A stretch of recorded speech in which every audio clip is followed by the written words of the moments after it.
Здравствуйте, в эфире информационный выпуск Амшик Шара. Продолжается формирование нового состава Кабинета министров Абхазии. Сегодня президент республики Рауль Хаджимба подписал указ о назначении Тамаза Цахнаки министром здравоохранения. Другим своим указом президент назначил председателей 3 государственных комитетов республики. Савелий Читанава назначен председателем Государственного комитета по экологии и охране природы. Теймураз Кипкискири – председателем Государственного комитета по молодежной политике и Баграт Хутаба – председателем Государственного комитета по физической культуре и спорту. Сегодня экс-министр финансов Дмитрий Сериков, министр финансов Джансух Нанба и заместитель министра Ирма Амичба провели брифинг для журналистов. Дмитрий Сериков прокомментировал причины неисполнения республиканского бюджета за 2017 год. Напомним, что 3 мая на последнем заседании сессии парламента закон об исполнении бюджета за прошлый год не был принят и был отправлен на проверку в Генеральную прокуратуру. Репортаж Ирины Аршпа.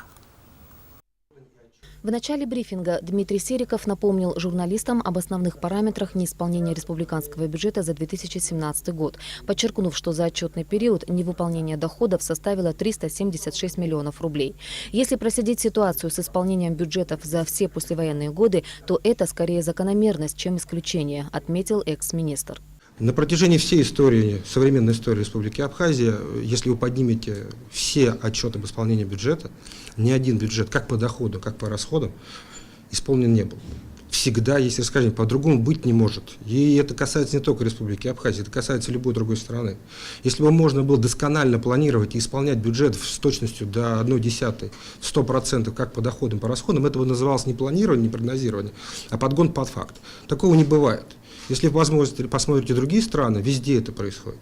Поэтому мне хотелось бы прокомментировать те самые острые вопросы, которые были подняты на сессии и озвучены со стороны как депутатского корпуса, так и журналистов и многих других людей. И на самом деле те вопросы, которые у людей в голове, которые задаются на улице и обсуждаются. Дмитрий Сериков объяснил, почему не удалось по максимуму выполнить плановые показатели. По всем отраслям у нас просадка.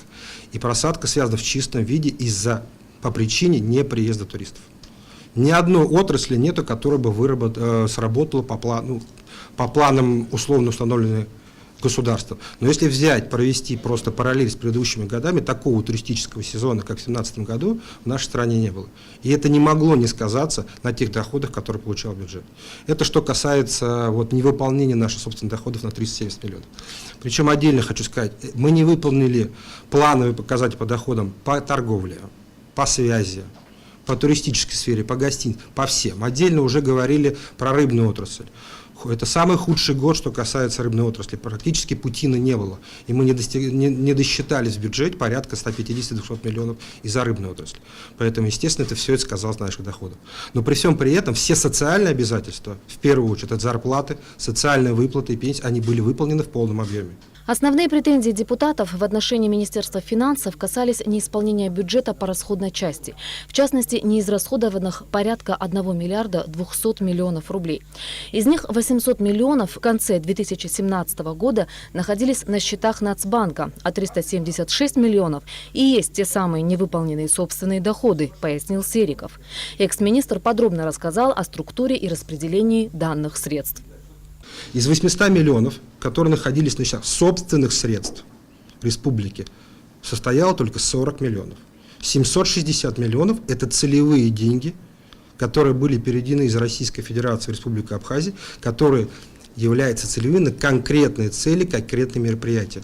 Поэтому Министерство финансов тратить их на другие цели не имеет права. Это будет нарушение бюджетного законодательства, которое характеризуется как нецелевое расходование средств. Что такое 800 миллионов, я хотел бы отдельно проговорить. 800 миллионов состоит из 545 миллионов на инвестпрограмму, 50 миллионов это средства в рамках соглашения о социальном обеспечении медикаментами и препаратами. 86 миллионов – это финансирование организации строительства и обеспечения информационно-координационного центра. И 47 миллионов – это резервный фонд президента. Министр финансов Джансух Нанба проинформировал журналистов, почему 545 миллионов рублей, выделенных России в рамках инвестпрограммы, стали переходящими на 2018 год. Пункт 2.6 16 протокола межправкомиссии. Согласиться с предложениями абхазской стороны о перечислении Минкавказом России Министерству финансов Республики Абхазия до окончания финансового года остатка средств финансовой помощи, предусмотренной в 2017 году на реализацию мероприятий инвестиционной программы, без, подчеркиваю, без предоставления документации о приемке выполненных работ по мероприятиям при соблюдении следующих условий. А вот здесь внимание. Перечисление Минфина в Республике Абхазия средств финансовой помощи 2017 года государственным заказчиком Республики Абхазия осуществляется по согласованию с Минкавказом России. Раз. Второе. Средства финансовой помощи, направленные Минкавказом России в соответствии с настоящим пунктом, перечисляются Минфином Республики Абхазия в пределах лимитов объемов бюджетных средств и по целевым назначениям, предусмотренным на соответствующие мероприятия инвестиционной программы. И самое интересное, финансовые средства перечисляются государственным заказчикам при условии подтверждения соответствующих расходов, в том числе документацией о приемке выполненных работ, приемке работ, оконченных строительством объектов. То есть, иными словами, те деньги, которые в рамках исполнения 2017 года были получены в конце года, как мы уже об этом говорили, не могли быть в принципе израсходованы, опять же, по решению МПК. То есть данное решение было принято сознательно, и в принципе никто и не рассчитывал, что они в 2017 году, да, за вот этот оставшийся промежуток времени будут израсходованы. Журналистов интересовало, почему представители Министерства финансов не донесли до членов парламентского комитета по бюджету, кредитным организациям, финансам и кредиту всю эту информацию. На вопрос ответила Ирма Амичба.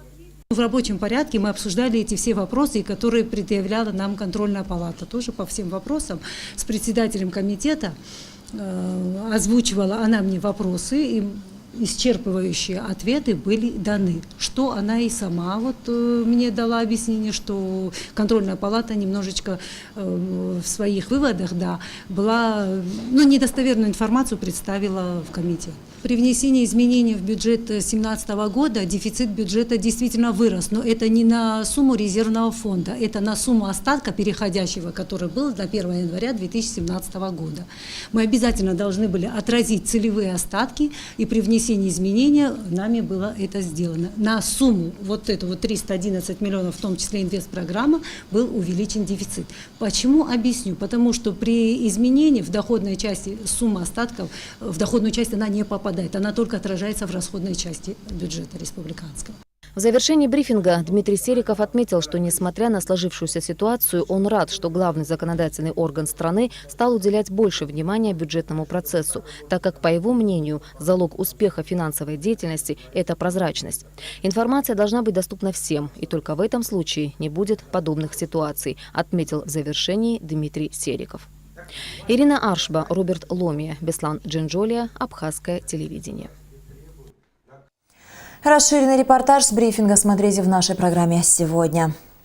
8 мая исполнилось бы 77 лет видному абхазскому ученому, археологу и кавказоведу Юрию Воронову. Сегодня к могиле Юрия Николаевича возложили цветы президент Абхазии Рауль Хаджимба, спикер парламента Валерий Кварча, премьер-министр Геннадий Гагулия, члены правительства, представители научного сообщества страны, учащиеся 3-й средней школы. Смотрите репортаж Ирина Аршба. 8 мая у могилы Юрия Николаевича Воронова всегда многолюдно. Великому абхазскому ученому, государственному и общественному деятелю исполнилось бы 77 лет.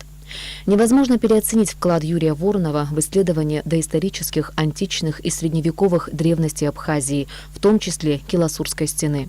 Он также считается первооткрывателем цибельдинской археологической культуры. Кроме того, Юрий Воронов был основателем Краеведческого музея в Гагре. Неоценим вклад ученого в общественно-политической борьбе народа Абхазии. Воронов был одним из ведущих идеологов независимости нашей страны. Он сыграл колоссальную роль в отстаивании национальных интересов нашего государства в самые судьбоносные времена и во время войны, и после войны. Он всегда очень аргументированно, очень убедительно выступал, защищал интересы Абхазии. Во время войны по поручению Владислава Григорьевича он часто выезжал в Москву, Санкт-Петербург, в другие города России. И одно его выступление, 10-минутное по российскому телеканалу, я помню, Оно настолько воодушевило людей, потому что он умел говорить правду и говорил очень достойно, очень убедительно. В день рождения ученого все руководство Абхазии во главе с президентом Раулем Хаджимба, друзья и соратники, дочь Воронова Тамара возложили цветы к могиле ученого. Больше всего Юрия Воронова не хватает его друзьям. Добрый, отзывчивый Юрий Николаевич всегда в их памяти. Мы с ним работали несколько лет вместе в системе туризма и бывали в экспедициях во многих и по пещерам, и по горам ходили, и эти все памятники архитектуры и археологии мы с ним посещали. Хочу сказать, что он всегда был быстрым, верным и добродушным человеком. Все решал очень быстро. Это благодаря своей интуиции, своему потенциалу, воспитанию. Память о нем всегда будет сохраняться в моем сердце, пока я жив, и, наверное, в сердцах тех, кто его близко знал. Ежегодно к могиле Юрия Воронова приходят учащиеся 3-й средней школы, носящие его имя, возлагают цветы и читают стихи, посвященные ученому. Отрадно, что подрастающее поколение бережно хранит память о великом человеке. Юрий Воронов, сын России и Абхазии верный сын. Не напрасно ты тратил силы, боль людскую в себе носил. Дорогой, замечательный, русский, как горды мы любовью твоей, как щемящей и светлой грустью захлестнула сердца людей. 23 года прошло со дня убийства Юрия Воронова. Не случись этой трагедии, ученый успел бы сделать еще немало для мировой науки. Но и то, что он сделал, стало фундаментальным в археологии и истории Абхазии. Ирина Аршба, Тимур Гугохия, Абхазское телевидение. В Сухумском городском суде под председательством судьи Рустама Чагава был вынесен обвинительный приговор в отношении граждан Российской Федерации Ильдара Мамедова и Дмитрия Нестереня, обвиняемых в незаконном ввозе в Абхазию наркотических средств метадон группой лиц, а также Кемала Османова, обвиняемого в сбытии наркотических средств в особо крупном размере по сговору с вышеуказанными лицами. Мамедов, Нестереня и Османов были задержаны 22 февраля 2017 года в селе Баслата Сухумского района. Обвиняемые занимались закладками наркотического средства метадон. По утверждению Генеральной прокуратуры, указанные лица занимались распространением наркотиков еще с октября 2016 года в Гагре, в Гудауте, Новом Афоне, Сухуме и Гулрыпском районе. Суд приговорил признать виновным Мамедова Ильдара Вахидовича, 9 августа 1982 года рождения, в совершении преступлений, предусмотренных пунктом В части 3 статьи 224 и пунктом Б части 3 статьи 224 прим. 1 Уголовного кодекса Республики Абхазия и назначить наказание. По пункту В части 3 статьи 224 Уголовного кодекса в виде лишения свободы на срок 15 лет в исправительной колонии строгого режима со штрафом в размере 300 тысяч рублей. По пункту Б части 3 статьи 224 прим. 1 Уголовного кодекса Республики Абхазия в виде пожизненного лишения свободы в исправительной колонии строгого режима. В соответствии с частью 3 статьи 63 Уголовного кодекса по совокупности преступлений путем полного сложения назначенных наказаний окончательно назначить Мамедову наказание в виде пожизненного лишения свободы в исправительной колонии строгого режима со штрафом в размере 300 тысяч рублей. Признать виновным Нестереня Дмитрия Леонидовича, 29 ноября 1982 года рождения, в совершении преступлений, предусмотренных пунктом В части 3 статьи 224 и пунктом Б части 3 статьи 224 прим. 1 Уголовного кодекса Республики Абхазия и назначить наказание. По пункту В части 3 статьи 224 Уголовного кодекса в виде лишения свободы на срок 14 лет в исправительной колонии строгого режима со штрафом в размере 250 тысяч рублей. По пункту Б части 3 статьи 224 прим. 1 Уголовного кодекса в виде лишения свободы на срок 14 лет в исправительной колонии строгого режима со штрафом в размере 300 тысяч рублей. В соответствии с частью 3 статьи 63 Уголовного кодекса по совокупности преступлений путем частичного сложения назначенных наказаний окончательно назначить Нестереня наказание в виде лишения свободы на срок 18 лет в исправительной колонии строгого режима со штрафом в размере 350 тысяч рублей. Признать виновным Османова Кемала Ахтемовича, 3 мая 1981 года рождения, в совершении преступления, предусмотренного пунктом В части 3 статьи 224 Уголовного кодекса и назначить наказание в виде лишения свободы на срок 15 лет в исправительной колонии строгого режима со штрафом в размере 300 тысяч рублей. Таким образом, Сухумским городским судом впервые назначена высшая мера наказания за ввоз и распространение наркотиков в Абхазии. Приговор может быть обжалован в кассационном порядке в коллегию по уголовным делам Верховного суда в течение 15 рабочих дней. В Абхазии продолжается весенний-летний призыв в вооруженные силы страны. В этом году в республике отмечают две важные юбилейные даты – 25-летие со Дня Победы в Отечественной войне народа Абхазии и десятилетие международного признания республики. Среди сегодняшних призывников немало тех, у кого отцы и деды сражались за свободу и независимость Абхазии. Есть и те, чьи близкие погибли. И этот факт делает стремление молодых людей служить в армии родной страны особенно ответственным. По традиции, перед началом службы призывники и военные комиссары городов и районов республики почтили память защитников Отечества, возложив цветы к мемориалу славы в Сухуме. Все военные комиссариаты работают над тем, чтобы призыв прошел успешно. Мы до этого тоже говорили, что люди, которые будут призваны, они будут участвовать в параде Победы.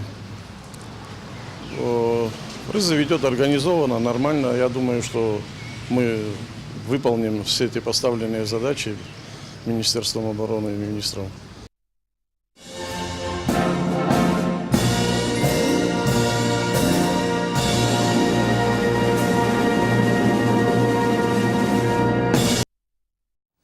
Завтра, 9 мая, в Абхазии, как и во многих странах, отмечается 73-я годовщина со Дня Победы в Великой Отечественной войне.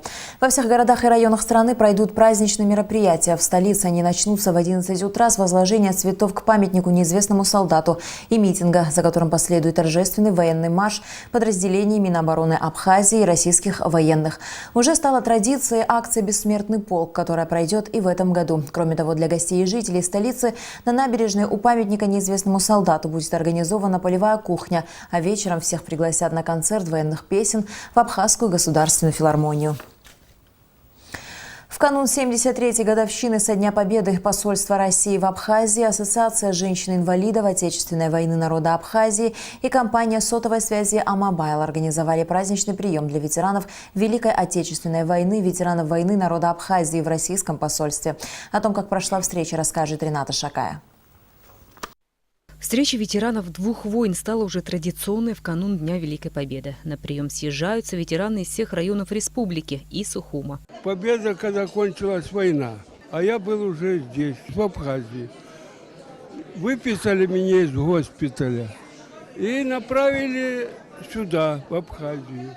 Вот я тут и живу. Я находился под командованием генерала Миконева, участвовал освобождение город Прага, 45-й год. Вот там я встретился. Война кончится. Привезли у нас после войны Одесский пересыльный пункт. Там находится 5000 военнопленных немцев.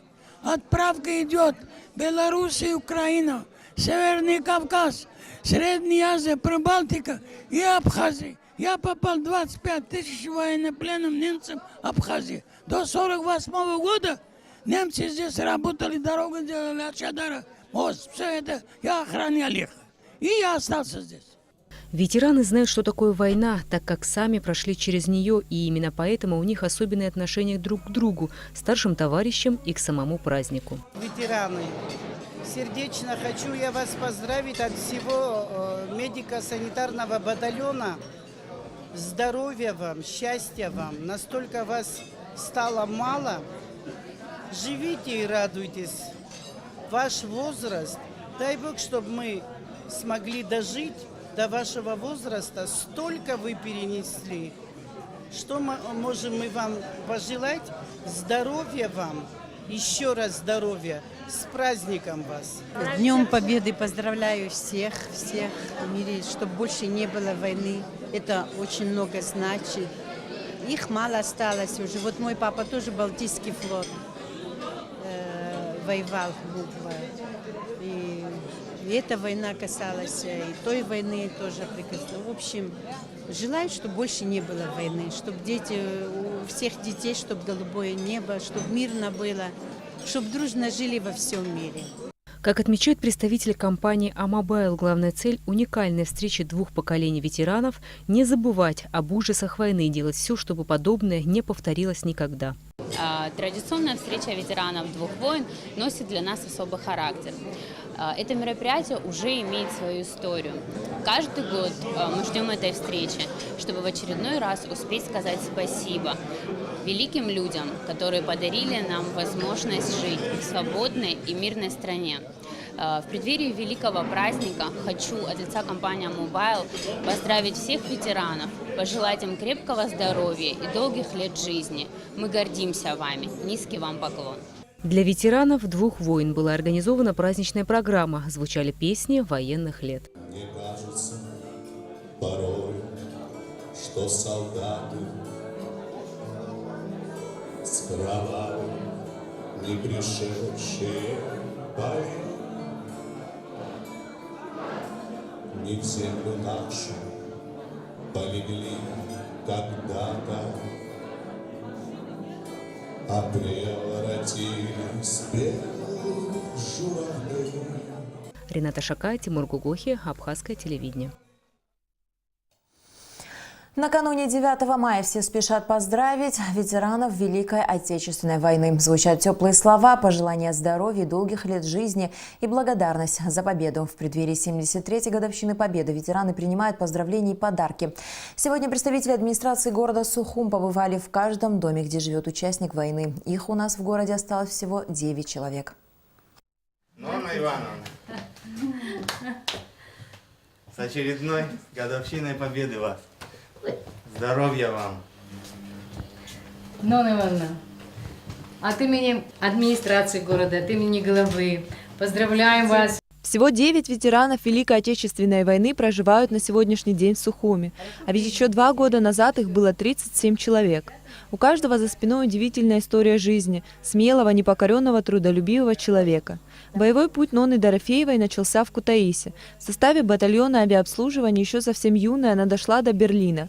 После окончания войны девушка из Подмосковья вышла замуж за сержанта Ивана Дорофеева, который привез ее в Сухум. Сегодня Нонна Ивановна не обходится без помощи родных и близких, но в свои 94 года считает важным посетить Парад Победы.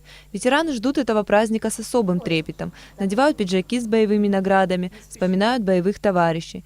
Нонна Ивановна признается, что до сих пор воспоминания о войне для нее очень болезненные. В Польше наш авиационный полк России объединился с войском польским, которым командовал Жемерский. Микола Жемерский. Потом дали сигнал, это Корско, идти на штурм Берлина. И вот мы вместе пошли. С Польши прошли Познань, а дальше Восточная Пруссия и дальше на Берлин. Берлин мы брали. Тот угол. Берлина угол, я говорю угол, потому что мы весь Берлин не знали, не видели. А тот угол мы совсем одни только развалины видели. И знаете, как вот смотришь, там ноги торчат с развалин, там головы торчат, вот такие вот. И смрак был. Вот такой мы Берлин заняли. Накануне Дня Победы представители администрации Сухума побывали в каждом доме, где живет ветеран Великой Отечественной войны.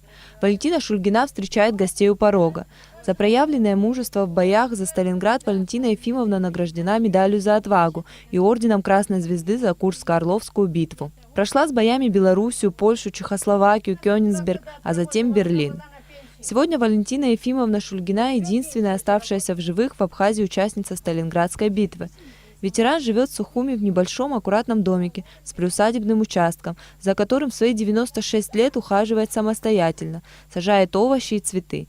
События тех страшных дней помнит в подробностях до мелочей. Началась война, и меня сразу же призвали с первых дней и направили в город Омск, где формировалась Гуртьевская сибирская дивизия. Я была командиром санитарного взвода. И бросили нас, погнали нас под Сталинград.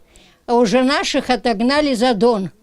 Уже Дон, уже они рвались уже у самого Сталинграда. И там они не выдержали наши этой атаки, мы не выдержали, и отступили. и этот самый немец вступил в Сталинград. Шли бои, ужасные бои, 200 дней. Непрерывно такие бои были. Было по 14-15 атак. Беспрерывно, только одна атака прекратится, начинается другая атака. А потом, вот это самое, там заработала я сразу первую себе медаль за отвагу. За вынос раненых я вынесла 120 человек раненых вместе с оружием. Надо было оружие вытаскивать еще. Ежегодно администрация города Сухум поздравляет ветеранов Великой Отечественной войны с Днем Победы, но и в течение года не обделяют вниманием участников войны. Посильная помощь оказывается ветеранам в решении бытовых проблем, организации необходимых ремонтных работ. Так, к примеру, возле дома Валентины Шульгиной проводились работы по ремонту ливневого канала, который во время непогоды подтапливал двор и дом ветерана. Мы их помним, никогда не забываем. Мы на их примерах учимся и учим своих детей. И хочу в этот день поздравить их с великим праздником, с Днем Победы. Желаю здоровья. Дай Бог, чтобы они жили как можно дольше, ибо они являются символом победы в Великой Отечественной войне. С каждым годом все меньше остается с нами участников и свидетелей той страшной войны. Уделить им внимание не так сложно, а в их памяти такие моменты остаются надолго. С искренней радостью ветераны принимают поздравления. Поздравила ветеранов Великой Отечественной и торгово-промышленная палата Абхазии. 9 ветеранам, проживающим на сегодняшний день в столице, Валентине Шульгиной, Филиппу Артюх, Брониславу Банковскому, Ноне Дорофеевой, Владимиру Костину, Борису Кутарба, Артавазу Никогасяну, Анне Панасенко и Владимиру Прокопчуку были вручены денежные подарки и торты, которые передали участники кулинарного конкурса «Праздник сладости». Ежегодный конкурс кондитерского мастерства организован торгово-промышленной палатой в этом году посвящен Дню Победы в Великой Отечественной войне.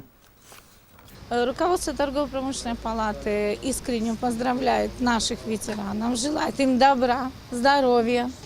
Празднику приурочен праздник сладостям. Будем рады всех видеть. Не всякий ветеран может сегодня посетить наш праздник, поэтому мы организовали посещение. Больно видеть, но и при этом приятно приносить им радость. Я так думаю, наше посещение нашего коллектива в такой прекрасный день, накануне праздника, принесло им много радости. А сейчас более подробно о празднике сладостей. Сегодня в банкетном зале гостиницы «Интерсухум» состоялся 5-й кулинарный конкурс, организованный торгово-промышленной палатой. Праздник посетил премьер-министр Геннадий Гагуля. О победителях конкурса и вкусовых предпочтениях посетителей в нашем следующем репортаже. Конкурс кондитеров был основан в 2013 году по инициативе ТПП Абхазии. В этом году торгово-промышленная палата продолжила эту замечательную традицию. На сей раз конкурс кондитерского мастерства «Праздник сладости» приурочен ко Дню Победы в Великой Отечественной войне. Праздника нескольких поколений, объединяющий отцов и детей, внуков и правнуков. Конкурс проводится с целью популяризации профессии, выявления новых талантливых кондитеров и просто тех, кто занимается и кому нравится это кулинарное искусство. В кулинарном конкурсе приняли участие 27 кондитеров из всех городов Абхазии, в числе которых как известные предприятия, так и индивидуальные предприниматели. Все, кто принимал участие в празднике сладости, остались очень довольны. Еще бы, куда ни глянь, столы ломились от сладких угощений, тортов, пирожных и всевозможных сладостей. Грех не попробовать. Мне запомнились воздушные Малика Кораллова, очень вкусно. Вот торт вот этот шоколадный, по-моему, девушка из Тхорчала, оказывается, из Тхорчала тоже участвует тут. Потом аджарский, безумно вкусный. Мне лично понравилось восточное, здесь со спиной, пахлава. В целом отлично. Вкусно, развлекательно, весело, праздник удался. Спасибо! А члены конкурсной комиссии во главе с министром культуры Эльвирой Арсалия после дегустации кондитерских изделий определили победителей в 5 номинациях. В номинации «Лучшая восточная сладость» победу одержала Чаха Сурейя. В номинации «Лучшее сдобное изделие» пекарня «Акалат» Николь Лазба. За номинацию «Лучшее пирожное» диплома удостоилась Виктория Гогуа. Лучшим кондитером Абхазии 2018 названа Фатима Ахба, которая также получила диплом в номинации «Лучший торт». А приз зрительского родительских симпатий достался молодому кондитеру Малике Караловой. Помимо всего прочего, гостям праздника при входе выдавали номерки, участвовавшие в розыгрыше призов, предметов бытовой техники. Словом, торгово-промышленная палата Абхазии устроила горожанам настоящий праздник сладких угощений и призов. А для кондитеров, как известных, так и начинающих, подобные мероприятия – прекрасный стимул для совершенствования и роста в такой вкусной сфере деятельности, как кондитерское искусство. И в завершении выпуска о погоде. По сообщению Гидрометцентра, завтра в Абхазии ожидается переменная облачность, ночью и утром дождь, днем погода прояснится. Температура воздуха ночью 13-18, днем 20-25 градусов, температура морской воды 17 градусов.